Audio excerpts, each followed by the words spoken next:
faithfully conveying value and interpreting great books from around the world. Hello, this is Sally's Book Talk. Today, the book we're interpreting for you is The Game Without Rules. Afghanistan's repeatedly interrupted history. Afghanistan is a country both close and distant to us. Close geographically, as it's in Central Asia, bordering China's Xinjiang region, but psychologically, it's very far away.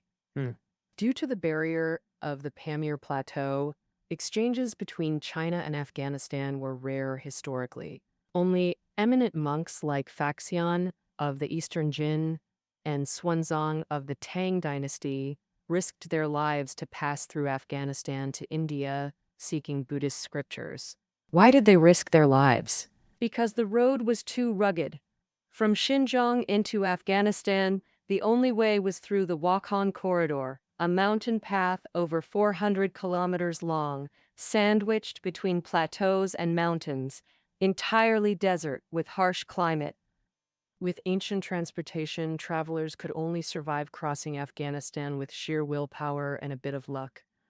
No wonder, for thousands of years, the outside world was very unfamiliar with this region. It wasn't until 1979, when the Soviet Union invaded Afghanistan, and 2001, when the U.S. launched the war in Afghanistan, that this country became widely known. But that was just a flash in the pan. Before the fires subsided, it was already forgotten. Afghanistan remains in people's memories only as closed, poor, and bombed. But that's not the whole picture. In fact, Afghans have lived on this land for thousands of years, forming unique customs and culture. In the past 200 years, Afghanistan, like many developing countries, has faced strong external impacts, but it hasn't been swallowed. On the contrary, the three superpowers, Britain, the Soviet Union, and the U.S., have all met their downfall here. Afghanistan even earned the title Graveyard of Empires. It's a small country, but not a simple one. Today, we're talking about this book, The Game Without Rules. Afghanistan's repeatedly interrupted history is by American historian Tamim Ansary. By combing through Afghan history, it reveals why it's not simple. It's worth mentioning that the author himself is Afghan-born and raised in Kabul, with deep understanding of its history, making his observations accurate and profound, helping readers truly understand Afghanistan. I'll divide the book into 5 parts to tell it. Part 1, Early History and the Founding of Afghanistan. Part 2, The Anglo-Russian Rivalry and the 2 Anglo-Afghan Wars. Part 3, Between Tradition and Modernity. Part 4, From Being Courted by Various Powers to Suffering Invasion. Part 5, Enduring Warfare and Difficult Rebirth. All right, now let's talk about Part 1, Early History and the Founding of Afghanistan. About 80 million years ago, the northward drifting Indian subcontinent collided head-on with the Eurasian continent, causing rapid uplift that formed the Tibetan Plateau and the Pamir Plateau. Among these, the Pamir Plateau spans Central Asia, and from its southern side extends a 1,600-kilometer-long mountain range, the Hindu Kush Mountains. This mountain range traverses Afghanistan from northeast to southwest, occupying 75% of the country's territory. Thus, Afghanistan is truly a mountainous country. Out of its 647,000 square kilometers of territory, habitable areas are mainly valleys, river valleys, or small plains carved by mountains and rivers. This geography has 2 consequences. Now, first, it prevents the formation of a nationwide power center. Afghanistan's largest ethnic group, the Pashtuns, have lived here for 2,000 to 3,000 years. They share bloodlines, language, and similar customs, yet they've never established a unified government. Why? Because as soon as the Pashtuns entered Afghanistan, they scattered into various mountainous areas, forming many tribes. These tribes are geographically isolated and independent, essentially separate kingdoms. After the Pashtuns, groups like Tajiks, Hazaras, and Uzbeks entered Afghanistan. They also lived dispersed in tribal units with very loose connections among them. Therefore, the author of this book believes that ancient Afghanistan wasn't a true nation, but a tribal alliance composed of thousands of tribes. Now, let's look at the second consequence of the geography. Afghanistan became the limit of imperial expansion. Historically, many empires emerged around Afghanistan, such as the Persian Empire rising on the Iranian plateau to the west and the Mauryan Empire rising in India to the south. They all aimed to conquer Afghanistan. The problem is that the sprawling Hindu Kush mountains hindered imperial expansion. Even if they barely controlled it, outsiders couldn't maintain long-term effective rule. For example, in the 4th century BC, Alexander the Great of Macedonia launched his eastern campaign. He swept across Eurasia and established a vast empire spanning Europe, Asia, and Africa. And so where is the limit of this empire? It's in what is now northeastern Afghanistan. Beyond that lies the Pamir Plateau, with an average altitude over 4,500 meters. Even the mighty Alexander couldn't cross this natural barrier. After Alexander's death, the Macedonian Empire fragmented. A general stationed in northeastern Afghanistan seized the chance to carve out his own territory, establishing the Bactrian Kingdom. This kingdom lasted for over 100 years. Afterward, Afghanistan was successively ruled by the Kushan Empire, the Sasanian Empire, the Arab Empire, and the Mongol Empire. Despite rulers changing like a revolving door, Afghans' lives stayed the same because these rulers only demanded nominal submission and didn't interfere in tribal affairs. Only the Arabs changed Afghanistan to some extent, and that was through Islamization. With the expansion of the Arab Empire, Islam began spreading to Central Asia. From the 10th century AD onward, Afghan tribes gradually converted to Islam, making Muslims the majority in the region ever since. To this day, 98% of Afghans are Muslims. However, Islamization only changed Afghanistan's religious beliefs. It didn't alter the social structure. Those thousands of tribes remained autonomous, a situation that persisted for millennia, until 1747, when a shift happened. In June of that year, Persian King Nadir Afshar was assassinated. When the news reached Afghanistan, the tribes suddenly became tense. You might wonder, what does the Persian king's death have to do with them? Actually, Nadir was considered a great ruler. During his over 10-year reign, he actively expanded territories, conquering vast areas including present-day Afghanistan, Pakistan, and northern India. Now that he's dead, Persia plunged into chaos, threatening Afghanistan. Thus, the tribal chiefs decided to elect a leader to guide everyone through the difficult times. After fierce competition, a young man stood out and became the first king in Afghan history. He is revered as the father of Afghanistan, Ahmad. He was only 25 years old at the time. Why was he chosen? Simply put, it was because of his strength. Ahmad had followed Persian King Nadir since childhood, campaigning north and south, and was highly appreciated. After Nadir's assassination, Ahmad took advantage of the chaos to seize a large amount of jewels and gold, leading an elite cavalry back to Afghanistan. With his troops and money, he overpowered his opponents to become king. However, Ahmad's position wasn't stable. As mentioned earlier, Afghan tribes have always been scattered like sand. They only unite when faced with external threats. And once the external threat disappears, the king loses his purpose. Ahmad's strategy was to wage foreign wars, uniting various forces around him. Who to fight? India at that time was under the later Mughal Empire with declining power, unable to withstand Ahmad's cavalry. Moreover, the India-Afghanistan border area has low elevation and wide roads, historically the main invasion route into India, giving Ahmad easy access. During his 25-year reign, Ahmad constantly invaded India, plundering extensively, distributing spoils to tribal chiefs, or using them to win support. This way, Ahmad solidified his throne and expanded his territory. By late in his rule, he controlled all of present-day Afghanistan and Pakistan, plus parts of India and Iran.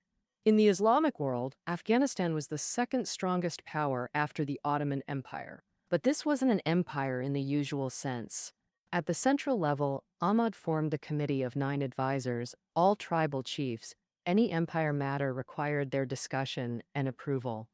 And so in reality, Ahmad ruled jointly with tribal chiefs, and his power was very limited.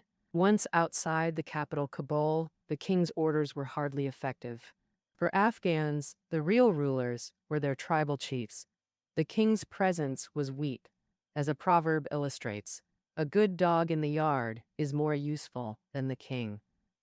Such an empire was destined to be short-lived. In 1772, Ahmad died, and Afghanistan's internal and external environment faced huge changes. My narration now moves to part 2, the Great Game and the 2 Anglo-Afghan Wars. After Ahmad's death, Afghanistan plunged into over 50 years of civil war until 1826. A tribal chief named Dost Moham seized the throne, stabilizing the situation. People lived peacefully afterward, so Dost gained widespread support and peak prestige. However, one thing troubled him deeply. During the Civil War, Sikhs active in northern India invaded Afghanistan, establishing a Sikh kingdom in the south and occupying Peshawar. Peshawar is located on the Indus River, a crucial trade hub connecting South and Central Asia, and a forward base for Afghanistan into India. During Ahmad's reign, he highly valued Peshawar, developing it as a secondary capital where the royal family winted annually. Kandelo. Thus, Peshawar became an important symbol of Afghan royalty. To retake Peshawar, Dost repeatedly attacked the Sikh kingdom, achieving some victories but never reclaiming it.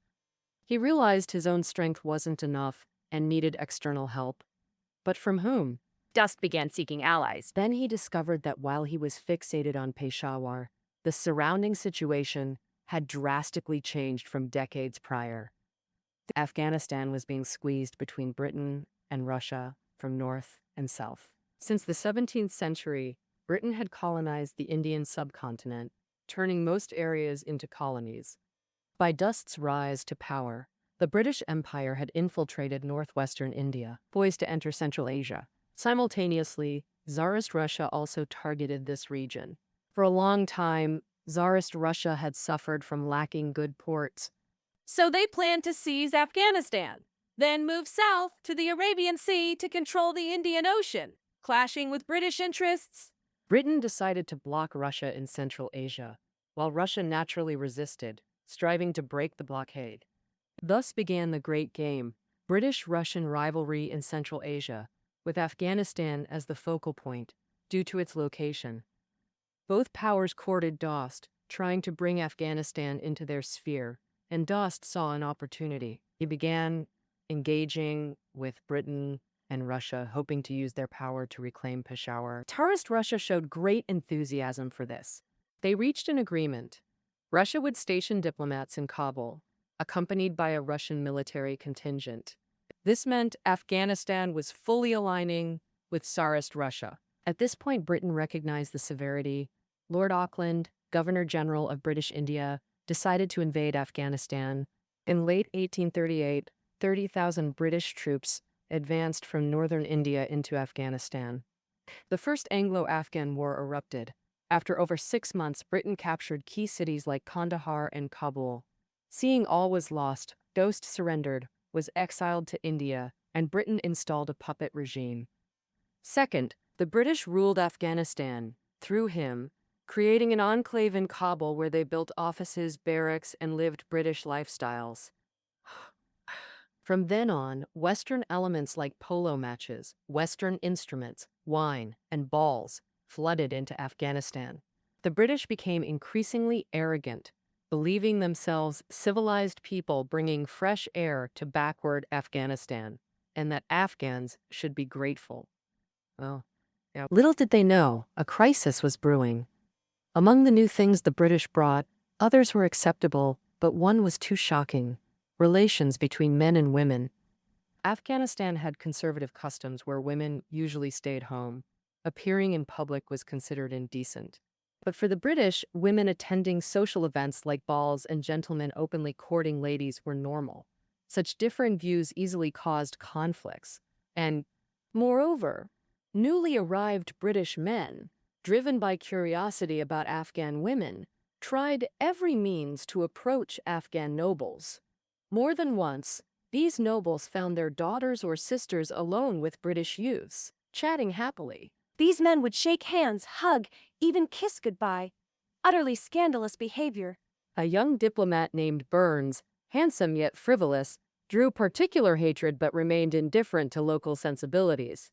Hi! On November 2nd, 1841, angry Afghans surrounded Burnas's residence.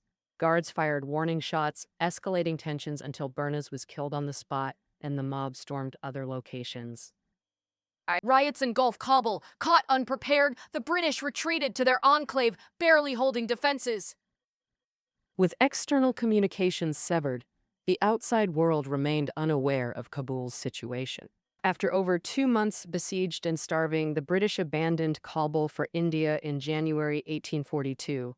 Of 16,500 people, most died of illness or tribal attacks. Only one army doctor survived. This rare disaster in British colonial history humiliated the empire. In retaliation, Britain sent troops back, burned Kabul's urban area, then withdrew entirely, realizing direct rule over Afghanistan was unwise. They retrieved Dost, proposing to restore his throne if he didn't ally with Tsarist Russia. Thus Dost became king again, having learned his lesson. For over 20 years afterward, he maneuvered between Britain and Russia without favoring either. Meanwhile, after experiencing Western civilization, Dost also implemented some reforms. He established a standing army, levied local taxes, and had the royal family fund the construction of roads, bridges, and mosques to enhance the king's authority. Dost also divided the country into dozens of provinces, each governed by one of his sons. This strengthened central power. When Dost's son, Sher Ali, succeeded to the throne, he already commanded a standing army of 56,000 troops, armed with European weapons and trained in European military style. Sher Ali also established Afghanistan's first munitions factories, so the king's power now surpassed that of tribal chiefs. Given time, Afghanistan might have achieved unity, but the fate of small countries is often not in their own hands. Just when Sher Ali was ambitious and confident, international changes again impacted Afghanistan. By the mid-19th century, the Anglo-Russian rivalry intensified as Tsarist Russia advanced rapidly across Central Asia, seizing vast territories. With Afghanistan being the only buffer state left between Britain and Russia, the British grew anxious, demanding Afghanistan openly side with them against Russia. But after refusal, Britain resorted to old tactics. In November 1878, nearly 70,000 British troops advanced from India into Afghanistan in 3 columns. The Second Anglo-Afghan War erupted, unfolding remarkably like the first. Afghan government forces proved no match. The British advanced on Kabul, Sher Ali died of shock, and Afghanistan was forced to cede eastern territories in the subsequent treaty. A British mission was permitted permanent residence in Kabul, making it appear Britain had won easily again. But the British found themselves surrounded by tribal militias who, though unable to withstand direct combat, were highly disruptive. Yet they proved elusive, causing significant trouble. First, the British envoy and his 75 guards were brutally massacred. Then in summer 1880, at Maiwand west of Kandahar, 8,000 Afghan soldiers ambushed 20,000 British troops and routed them, making the Battle of Maiwand the war's turning point.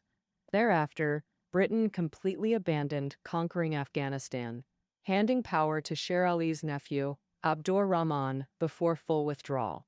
Thus, Afghanistan achieved de facto independence. My narration now moves to part 3.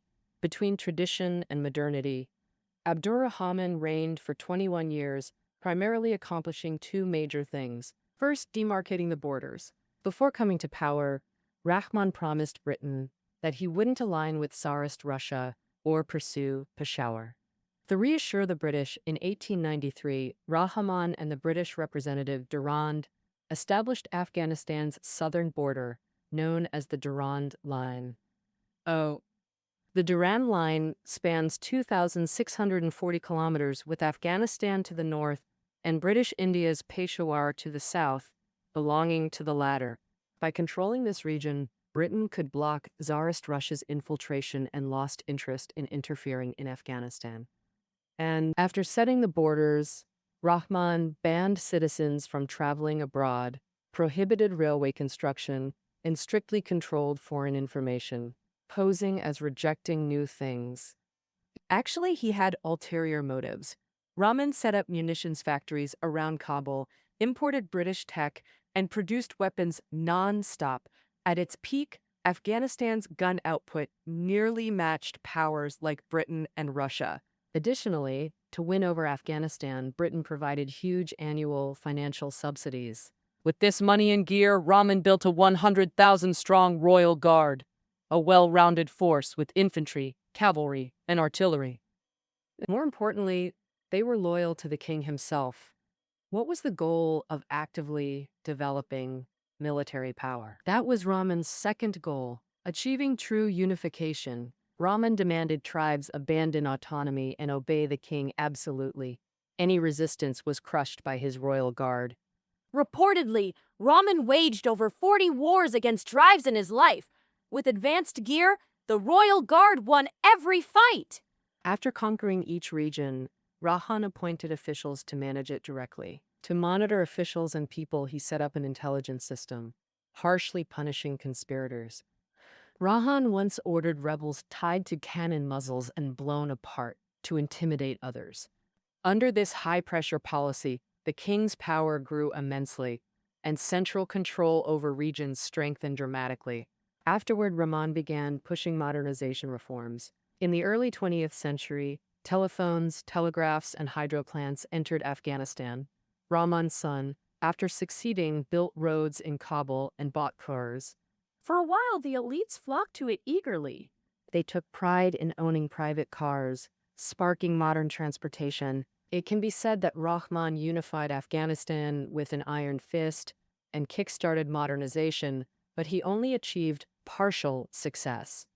Afghanistan's geographical environment is extremely fragmented, making it too costly for the central government to manage thousands of villages, so Rahman could only establish firm control in cities and Grove in rural areas. Tribal chiefs and religious leaders still held irreplaceable influence. This created two Afghanistans: modern Afghanistan, represented by cities like Kabul, and traditional Afghanistan, represented by the countryside. The former included royals, intellectuals, officials, and urbanites who embraced new ideas, while rural Afghans saw urban innovations as heresy. The enormous urban-rural divide would repeatedly tear the nation apart. The conflict between these two sides peaked during King Amanullah's reign. Even as Crown Prince, Amanullah was influenced by new ideologies and determined to transform Afghanistan. After ascending the throne, he signed friendship treaties and trade agreements with Britain, France, Italy, and others, vigorously importing Western material culture. And in 1923, Amanullah introduced Afghanistan's first constitution, drawing from European models. It banned torture, protected private property, promoted religious freedom, and allowed citizens to report corrupt officials. These measures were widely welcomed. Regarding women's rights, Amanullah took bold steps. The new constitution granted women clothing freedom, meaning they no longer needed full body coverings outdoors.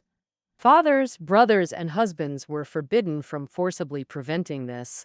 Amanullah also established schools encouraging co-education, with top students sent abroad to Britain and France for further study at government expense. All this sparked massive controversy, even rebellions in some areas. Yet Amanullah not only didn't retreat but intensified his efforts. In late 1927, he and Queen Soraya undertook Afghanistan's first state visit by a head of state. They visited Egypt, Italy, France, Britain, and Germany, receiving warm welcomes from governments, while media swarmed them with extensive coverage. The royal couple diligently presented a modern image. Amanullah abandoned traditional Afghan attire and headwear, instead wearing dove-gray suits. Queen Soraya wore a light veil covering only the lower half of her face. At a dinner in France, Soraya, in evening gown, gracefully accepted the French president's kiss on the hand. Photojournalists keenly captured this moment. Amanullah intended to show his reform resolve through these actions, but he underestimated domestic conservative forces. When European media reports reached Afghanistan, they caused an uproar, especially photos of the Queen in social settings circulating among the public, enraging conservatives. How can you find the guy you're studying? Amanullah didn't notice. After returning home, he gathered dignitaries in the capital for a speech. The core message was the necessity of comprehensive reform to align with European nations. During the speech, Queen Soraya stood and publicly tore off her veil, like a bomb detonating public opinion. Conservatives couldn't tolerate it anymore. In late 1928, they launched a rebellion in southern Afghanistan, met with enthusiastic rural support. Rebels swiftly captured Kabul. Abandoned by allies, Amanullah fled into exile, and power went to military strongman Nadir. Upon taking office, Nadir repealed many reforms. Women were again required to wear veils outdoors, and religious police patrolled streets, monitoring behavior. Was Nadir truly reverting to old ways? Not exactly. Deep down, he supported reform, but knew he first needed conservative backing to consolidate power before implementing changes. So unlike Amanullah's radicalism, Nadir practiced strategic duplicity. On one hand, he loudly championed tradition's restoration. On the other, he quietly advanced reforms. For example, he halted coeducation, conservatives' biggest complaint, but established girls' schools to educate women. In the 1960s, Afghanistan's first female health and education ministers graduated from Nadir-era girls' schools. Student exchanges continued, with top students government-funded to study in Europe or America. Wow. Oh, wow. The author's father and uncle were state-sponsored students in the 1930s. The author's father even married an American woman. After returning, he joined Afghanistan's first university, Kabul University, as Dean of Arts, teaching psychology and education. Thanks to these returnees' conclusion, Kabul University became a comprehensive institution spanning humanities and engineering, cultivating talents for Afghanistan's modernization. During the reign of Nadir's son, Zahir Shah, Afghanistan also underwent political reforms. In 1949, Afghanistan established a parliament, modeled after British and American systems, divided into an upper house appointed by the royal family and a lower house elected by the people. This allowed a group of liberal intellectuals to enter Afghan politics. In 1959, the Afghan royal family announced that royal women would no longer wear burqas. After that, coeducation was restored.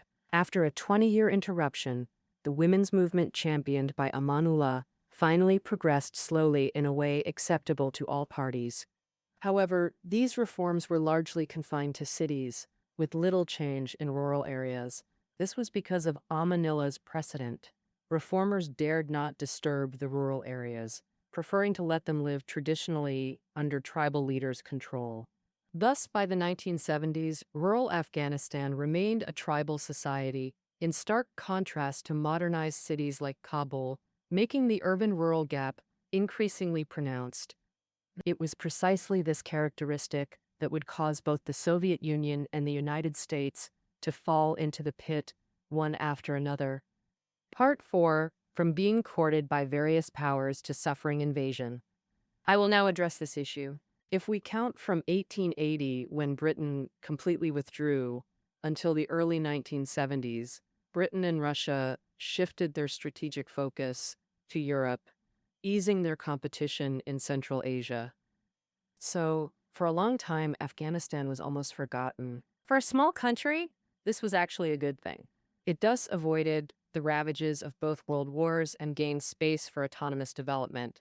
However, with changes in the geopolitical environment, Afghanistan was remembered by the great powers again. After World War II, the Western Bloc, led by the United States, and the Eastern Bloc, led by the Soviet Union, formed a mutually opposing structure known as the Cold War.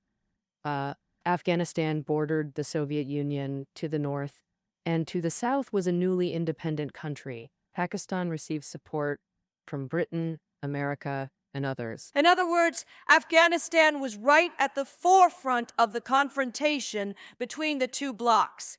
The United States aimed to make Afghanistan the first line of defense to prevent Soviet infiltration into the Indian subcontinent. For the Soviet Union, if Afghanistan were lost, its interests in Central Asia would be seriously threatened. Thus, both sides vigorously courted Afghanistan. The United States spent tens of millions of dollars to build a large hydroelectric power plant, bringing electricity to people in southwestern Afghanistan. American scholars flocked into Afghan universities, offering courses to instill Western values, while more Afghan students headed to the U.S. to study agricultural tech, public administration, engineering, and medicine. The Soviets weren't about to be outdone. They built factories in northern Afghanistan and laid over 960 kilometers of telephone and telegraph lines. Soviet experts also found huge natural gas reserves in Afghanistan and quickly set up gas pipelines for public use. Plus, the Soviets gave Afghanistan enough Soviet-style weapons to equip an army of 100,000. The wooing by the U.S. and Soviets peaked in the mid to late 1950s. In 1955, leader Khrushchev visited Kabul and gave a big gift, $100 million in infrastructure aid. In 1959, U.S. President Eisenhower visited Kabul, donated millions of dollars, and promised to build a paved road linking Afghanistan's two biggest cities, Kabul and Kandahar. And for a while, Afghanistan became a hotly contested prize by both sides. The Afghan government milked this for all it was worth, playing both blocs to get benefits, making it Afghanistan's peak time for growth and cultural diversity. Back then in Kabul, you could enjoy graceful Russian ballet and rock out to the thrilling Beatles. Who'd have thought things would turn upside down one day, with the Soviets invading Afghanistan? So what exactly went down in between? It all starts with Afghanistan's internal reforms. Good conditions at home and abroad let King Zahir figure it was time for more changes. By 1964, he rolled out a new constitution, for the first time switching Afghanistan's political system from absolute monarchy to constitutional monarchy. Elected reps formed a parliament to handle lawmaking. The majority party in parliament set up the cabinet to run the government. The Supreme Court held on to judicial power. The king was the symbol of national sovereignty and top military boss, but his power was reined in by the Constitution, so he couldn't just meddle willy-nilly. Clearly, this constitution borrowed from Europe and America, giving the Soviets a bad feeling. What if Afghanistan went all in with the West? The Soviets' move was to pull off a coup. In 1973, King Zahir took a vacation to Italy. The Soviets seized the chance to stir up his cousin, Daoud. They launched a coup, and Daoud announced the end of the monarchy, setting up the Republic of Afghanistan. He appointed himself president. The Soviets expected a pro-Soviet regime, but Daoud refused to be manipulated and maintained independence. So, in 1978, the Soviets orchestrated another coup. The dude was killed, and the Soviet-backed People's Democratic Party of Afghanistan took power. However, the party's strongman, Hafizullah Amin, also pursued an independent foreign policy, aligning with neither West nor East. The Soviets found this unacceptable and decided to intervene directly. In late December 1979, Soviet troops stormed Kabul, killed Amin, and installed a puppet regime under Babrak Karmal. The Soviets were confident this would give them full control of Afghanistan, But they miscalculated badly. Soviets deployed 1.5 million troops and spent $45 billion, only to withdraw defeated. Three key factors caused their failure. First, rural resistance. Soviet forces could capture cities with tanks and planes, but couldn't control thousands of mountain villages. Afghan farmers, spurred by tribal and religious leaders, formed guerrilla units to harass Soviet troops. These guerrillas had primitive weapons but mastered terrain, neutralizing Soviet firepower advantage. Though only eliminating one or two enemies at a time, their cumulative damage inflicted heavy Soviet casualties. Second, infiltration by Peshawar-based resistance groups. Soviet attempts to destroy villages and eliminate guerrilla bases displaced millions. They gathered in Peshawar region along the Afghanistan-Pakistan border. With U.S. funding, numerous resistance groups emerged in Peshawar. They trained refugee recruits and sent them back to fight Soviets. Essentially, Soviet destruction of Afghan villages kept creating more enemies. The third factor was strong international condemnation. Not only did Soviet rivals like Britain, America, and France oppose them, but Islamic nations like Saudi Arabia, Iran, and Egypt also condemned them. In 1980, the Moscow Olympics faced widespread boycotts. Nearly all major powers refused to participate, humiliating the Soviets. Ultimately, the Soviets couldn't crush Afghan resistance, faced unprecedented isolation, and nearly bankrupted their economy with military spending, making the war a costly failure. In 1988, Soviet forces withdrew from Afghanistan, making the Soviet Union the second superpower to fall in Afghanistan after Britain. In 1991, the Soviet Union collapsed, and the Afghan government, losing its backer, was quickly overthrown by anti-Soviet forces. So, will Afghanistan restore peace and return to normalcy? But things weren't that simple. Part 5, Enduring Warfare and Difficult Rebirth, covering Afghan history from 1992 to the present. The Soviets left behind a mess. The war caused 1 million Afghans to die. 6 million became refugees, with countless others injured. Moreover, when Soviet forces withdrew, there were dozens of armed groups in Afghanistan, many equipped with heavy weapons like tanks, artillery, and missiles. Once the common enemy disappeared, the heroes who resisted the invasion quickly turned into warlords. They fought fiercely for power. Afghanistan's two major cities, Kabul and Kandahar, were divided by warlords who attacked each other. One warlord ordered his soldiers to fire thousands of rockets into Kabul, turning the city into ruins with streets littered with civilian corpses.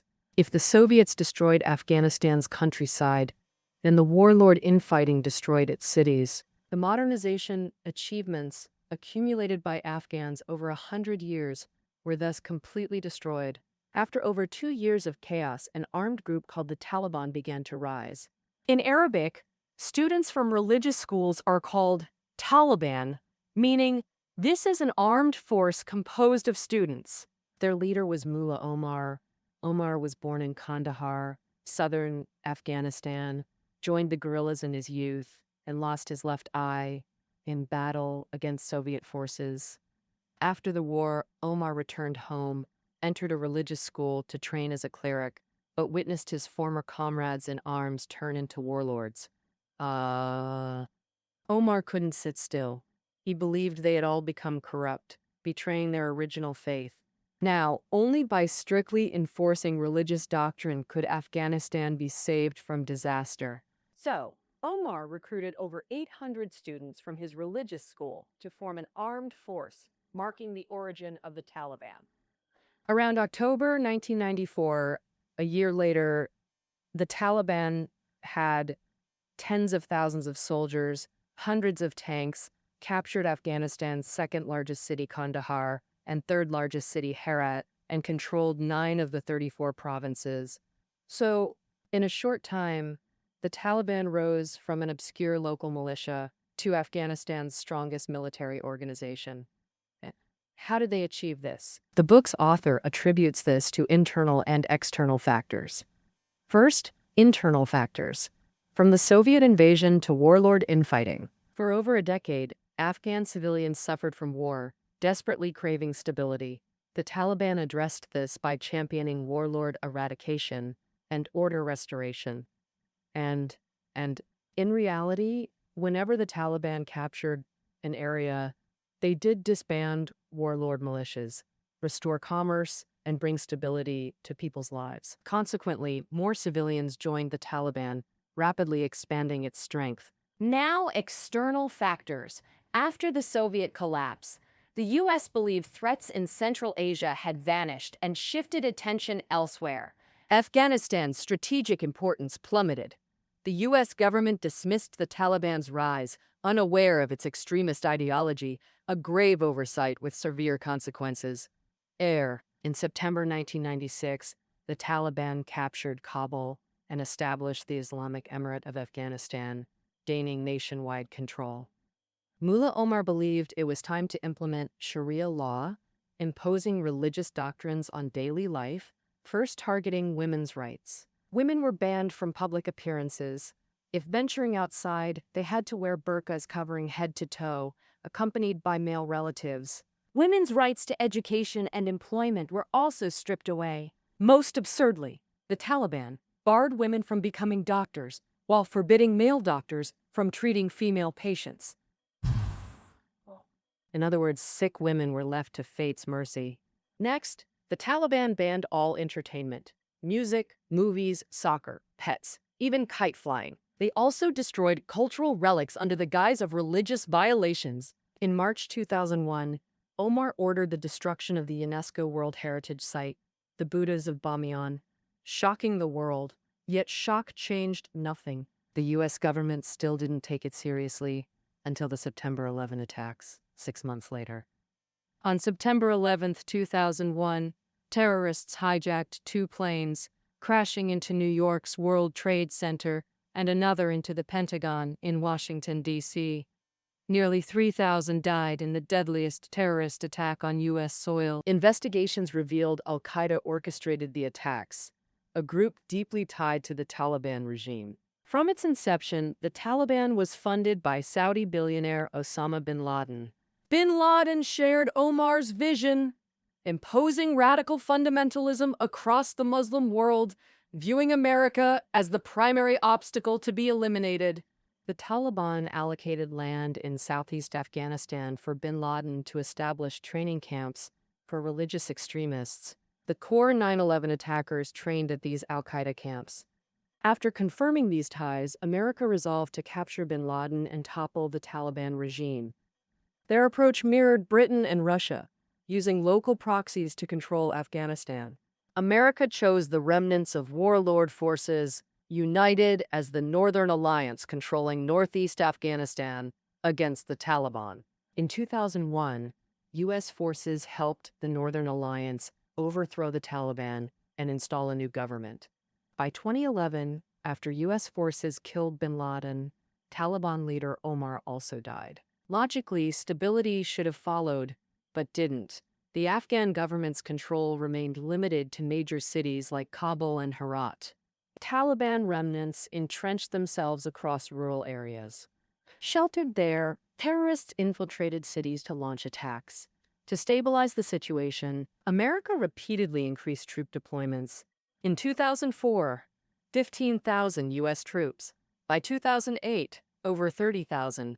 With NATO and private forces, foreign troops reached 70,000, surpassing 230,000 a year later. Yet terrorists remained highly active, transforming Afghanistan into a breeding ground for terror. America faced the same core problem as Britain and Russia.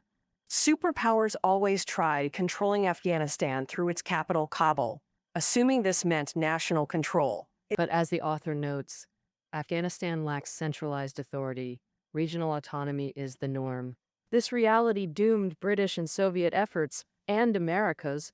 Starting in 2012, U.S. troops gradually withdrew, from tens of thousands to mere thousands, transferring security to Afghan forces, allowing Taliban resurgence.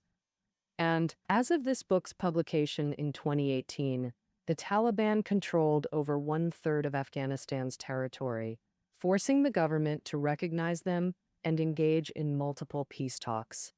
Currently, Afghanistan remains fragmented, facing treacherous obstacles on its path to rebirth. The author points out the root problem lies in external interference. For over 2 centuries, external powers like Britain, the USSR, and the US repeatedly invaded, attempting to rebuild Afghanistan according to their vision. After failing, they irresponsibly withdrew, leaving only ruins.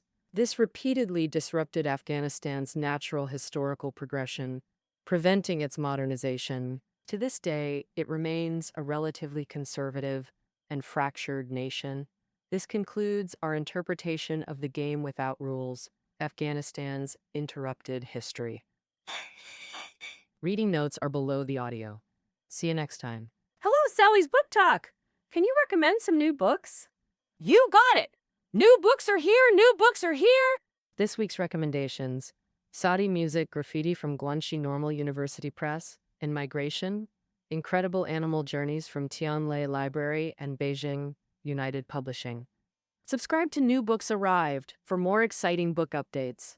New books arrived. We look forward to your visit. New Books Arrived, produced by Sally's Book Talk with global publishers, delivers unique literary experiences.